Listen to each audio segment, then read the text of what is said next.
Thank you, everyone. We're going to start with our second speaker here. Our next speaker, Kevin Kelly, describes his relationship with technology that is full of contradictions.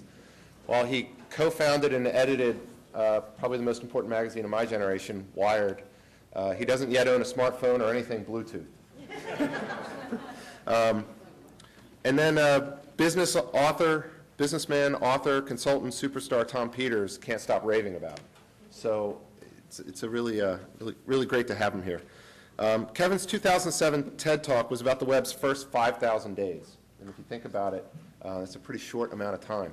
But he talked about how fast the web had grown and how we're doing things on it that wouldn't make sense in any boardroom, or there's no real business model as to why so much stuff should be free. But then he started to break down the amount of processing power that's on the web. And he proposed this concept that we're moving away from many different devices. We don't yet just have laptops and smartphones and everything, but they're all connected to one device, the internet. And then he started to compare the processing power of the internet to that of the brain. And that was in 2007. And so it's interesting to see where it is today. His latest book, What Technology Wants, which just, like I said, launches on Monday, but you have a copy in your hand now, explores the global interconnected system that he calls the technium. He coins a new word called the technium. His views look at this technium in a positive way, highlighting the increasing opportunities it is able to provide on society. It's probably the only book I've come across that include the terms Unabomber and Amish hacker. So I'd like to welcome, I'm very pleased to have here, Kevin Kelly.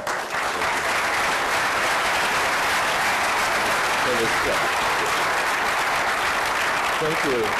Yeah, I'm just going to take a seat here. Thanks, Lee, for the welcome here. I grew up in New Jersey, never made it down to Delaware very much. It's great to be here. And I think what I wanted to do was, Wired and a lot of this stuff, we're preoccupied is the now, what's happening now, the next 5 minutes, the latest stuff. And I wanted to take a time to step back from that, to look at a larger perspective, because I think that's often necessary to get a long view about where we're going. And I'm going to deal in some senses with metaphors, because I think oftentimes metaphors are even more powerful than facts. I think the orientation, the perspective, the frame that we have for things can show us which facts we should pay attention to. And I'm going to talk about a framing of the stuff that we're all dealing with. The question I had for this book was, we're engaged with making things, new stuff. We're surrounding our lives with all kinds of stuff. We buy stuff or we don't buy stuff. What is all this stuff that we're surrounding ourselves with? What is technology? And that was the kind of question that I tried to deal with in this book. What Technology Wants was, how should I feel about this new stuff? Is it really good? Is more of it better? Or is it better? Is it something that we should be minimizing in our lives or maximizing? And that's sort of the quest that I was on with this. And so since we're all in the business, in some respects or another, of making technology or doing technology, well, shouldn't we know something more about what it is? And so I'm going to change the pace a little bit. I mean, I certainly could talk about the next thing, the next good thing, the internet, the next 7,000 days, which I have a great interest in, but I'm interested in sort of the internet the next 7,000 years. Where are we going? Where do we want to go? And so that's what I really want to kind of talk about. What I start with is the idea that technology is the most powerful force in the world today. And if we try to imagine a world without technology, it's very, very difficult to do so. Almost from the very beginning, we've had technology, claw, scrapers, little knife points and things. And if we had no technology whatsoever, we would die. I mean, physically right now, our bodies require technology to live. Even if, as I'll suggest, that it was a world in which, a world without technology, people could survive. Obviously, we came millions of years without technology. pre-human, so we know that that works. And what's interesting, when you study the original tribes and their lifestyle, they only worked about, for food, gathering food, it was about 4 to 6 hours a day. And we call that banker hours. And they had they actually had the first disposable culture, because when they wanted the tool, they made the tool, and then they left it, and they made houses and moved on. So they didn't really actually carry around things. When you're nomadic, you don't want to carry stuff. You actually want to make it on the fly. So it was just like just-in-time tools, and then you dispose of them. You only work for 4 to 6 hours a day. Okay, this is like pretty good.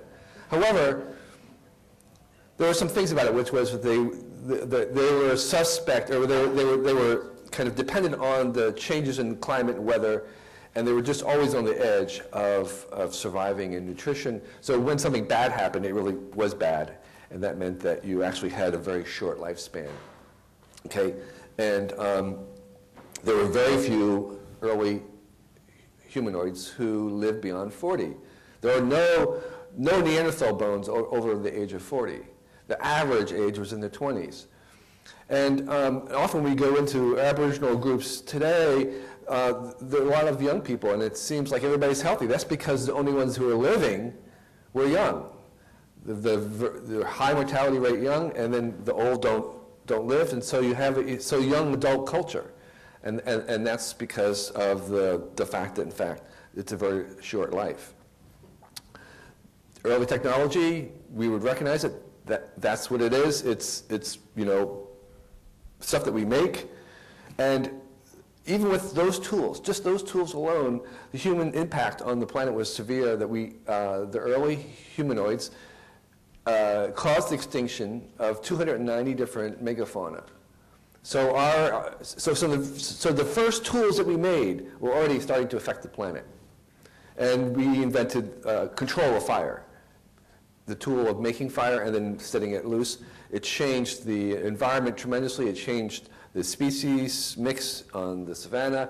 And of course, fire is what we use to cook. That was one of the first technologies that changed our own bodies. The fact that we had an external stomach to start to process foods that we could not eat raw, and that extra nutrition changed the shape of our jaw and our teeth and the rest of our body internally, so that this invention changed our bodies. We already started to do this thing with technology where we changed ourselves. And so I like to think of the first animals that we domesticated were us, and that we are technology in some senses, in the sense that we are a product of our minds.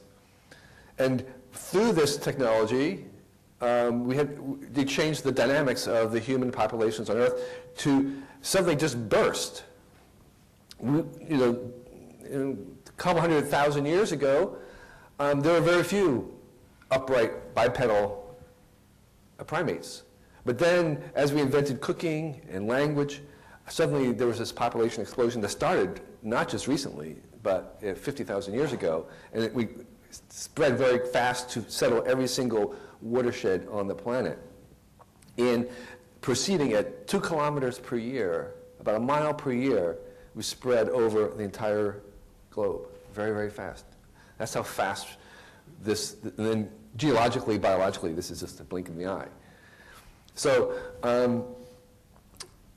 we also started to affect climate change from the very beginning with agriculture. Agriculture, not industry, was the first thing that started to change the climate on the planet. So this has been a long time thing going on.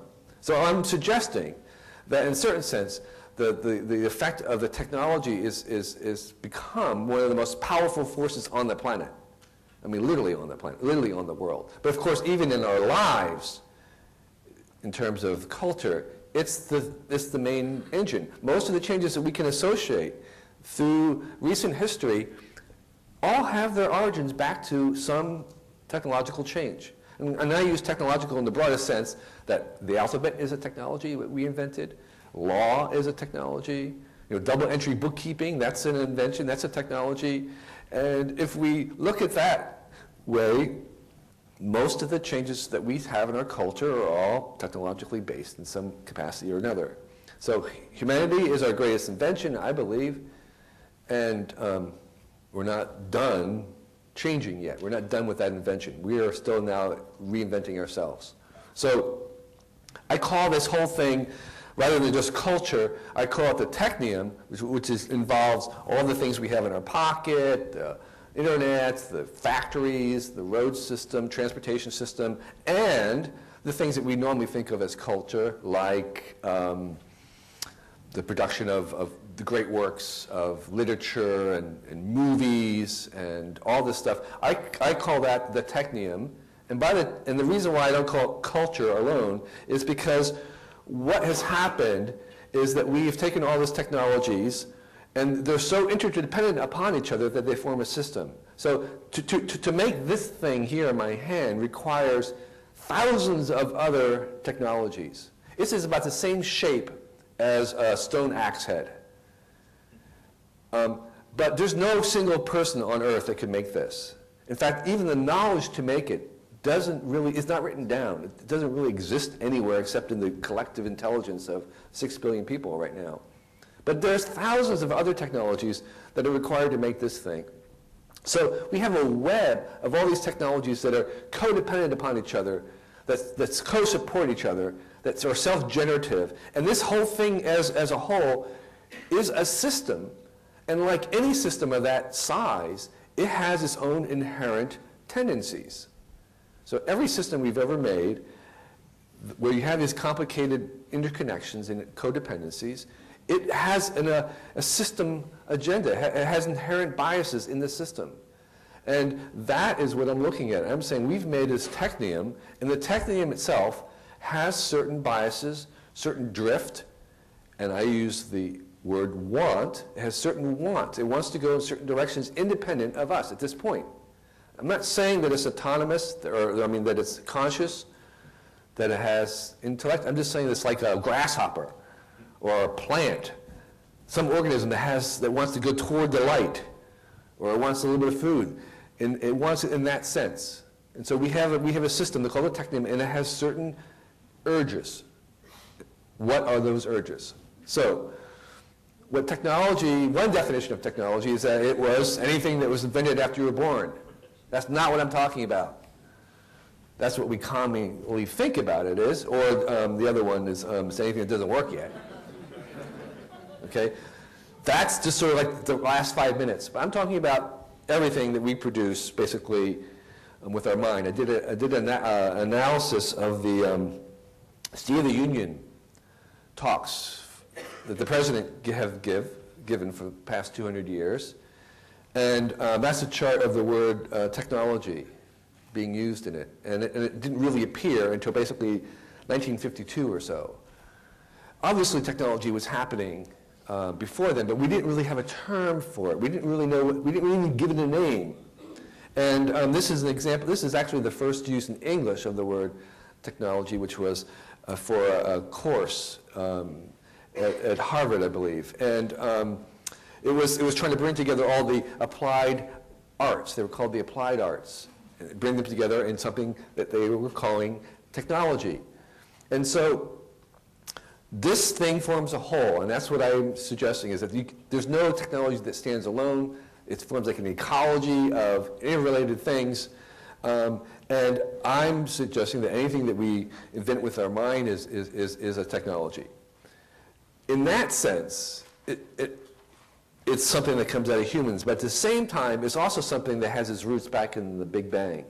And that's because technology is actually an extension and acceleration of the evolutionary force that is operating throughout the universe. And